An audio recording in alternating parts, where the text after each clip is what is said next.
and we understand that where large powers contend, large powers very often will want to show testicular fortitude, and that testicular fortitude may have negative impact and implications for small countries such as ours. I wanted to say Happy New Year to each and every one of you, but the last 24 hours have proven to be exceedingly challenging, and it is important that we speak to the country to be able to ensure that on the multiple fronts that we have been affected in the last 24 hours, that we keep everyone up to date and to let people know that things are under control with respect to the consequences that we are now currently facing. It is fair to say that what we saw happen last night in Venezuela is uncharted territory. It is also fair to say that what we saw happen in Barbados last night must also become a thing of the past, and to that extent the law enforcement officers have also met with me, so that I am here for dual reasons today and not just one, but any one of the two would have been sufficient to bring me to address the people of this nation. With respect to the first matter, with respect to Venezuela's and what is happening in Caracas and broader Venezuela, about just around 3 o'clock this morning, I was awoken, well, not even awoken because I really wasn't sleeping, and I saw that we were having difficulties, and from then was in contact with other colleague heads of government as well as the Secretary General of CARICOM, and we had an urgent heads meeting from which you would have seen a statement earlier today. That meeting took place just after 5 o'clock this morning, and at that stage we recognized it was too early a stage for us to make any defining comment. That is still the position, because as we speak, matters are unfolding every half hour to an hour. You are as aware of the statements being made by different players, from the President of the United States of America to the Secretary of State to others, just as we are. But where Barbados becomes affected is on a number of areas, and we would have said this previously, which is why we continue to assert that small states really can only survive in an international rules-based order. For us, we always said that conflict would have consequences, and many of you asked, what would those consequences be? What would they look like? Well, we're living them out today. With the actions taken in Venezuela, a number of disruptions took place, primarily with respect to our airspace, or planes coming from the US, I should say.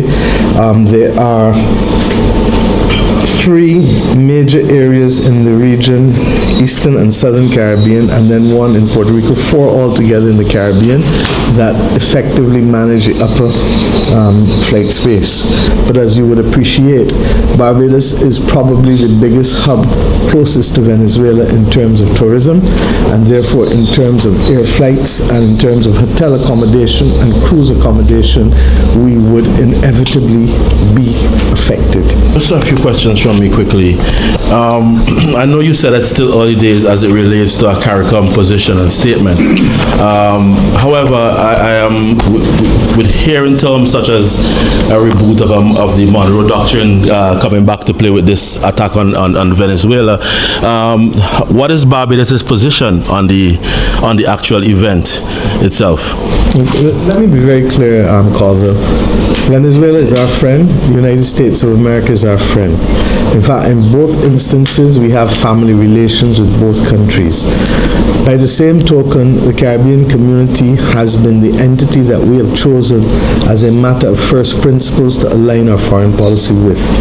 When the heads of government met this morning, all of the persons were not there because it was an emergency early meeting. We took a decision that we will wait for other information to become present. And when that happens, we will certainly act collectively, and I do not want in any way to prejudice the integrity of that consultative process with CARICOM. Having said that, I've been very clear that our principles are very, very clear, and that small states, and by small I don't only mean as small as Barbados, but much larger than Barbados, but still considered small. Small states can only survive in an international rules-based order, and that therefore anything that happens that runs contrary to that would be of grave concern to us as a people in Barbados, but equally as to the region. So without prejudice, I will await any further consultations on the specifics of this incident, but I just share with you the principles that mean a lot to us beyond the normal international law principles. A follow-up question, Madam PM. You mentioned that basically for no further escalation within Venezuela, the short-term impacts should likely pass quickly. What are the permutations as it relates to the potential long-term impacts on our tourism? We simply don't know. For me to speculate and to conjecture anything now would be just simply that, conjecture. Can't do it. I ask you to allow the events of the next few days to play out. There are perspectives as to what has transpired in Venezuela that I suspect will continue to play out in the next few days. So I do not think that we are in a position to offer any meaningful commentary at this stage. What I can say is that we are dealing with the consequences of the conflict, and the consequences of the conflict have been exceedingly disruptive to both of our ports of entry, the Grantley Adams International Airport and the Bridgetown Port. And to that extent, there are human realities because those disruptions have meant that people have been affected, and not only wealthy people visit our nation, so that there are some people who will not be able to take care of themselves in the circumstances. We're trying to get to the bottom of it, and between the rooms that remain from the BHTA as well as contingency plans that we have for other facilities, not just for today, but as you correctly said, should something happen again. President Trump did say that there may well be a second strike. We don't know. By the same token, we are hoping and praying that there will be a de-escalation of any such conflict, because as I've said over and over, escalation and war, of conflict and war, does not serve anyone's interest. And Barbados has always held the position that where there can be dialogue, where there can be conversation, let us have it, and let us see where we can find a common place. The truth is that that is why the UN system also exists, and I fully anticipate that they too will have to have a ventilation of these issues. But at the same time, irrespective of wherever you started in this argument, and the perspective as to who was right and who was wrong and who is not right, let us end up today at 4 o'clock saying we pray for no further escalation. In fact, we pray for de-escalation, and we pray for dialogue. Persons will feel justified in a show of force. Persons will feel justified that they are acting in accordance with their law. Others will argue that it is a complete breach of international law. Whatever it is, as of 4 o'clock this afternoon, we are saying, let us continue to call and pray for de-escalation and for the absence of conflict, because we are now facing firsthand how conflict can affect not just lives, but livelihoods in the southern and eastern Caribbean. And Barbados, to that extent, while we are not the closest to Venezuela, Guyana and Trinidad and Tobago are. Grenada and St. Vincent and Barbados are the next line of countries after Guyana and Trinidad and Tobago. But among those 5, Barbados probably has the biggest logistics hub for tourism.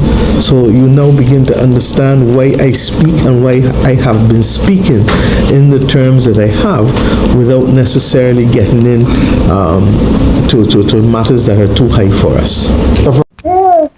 Hello everyone, and welcome back to our channel.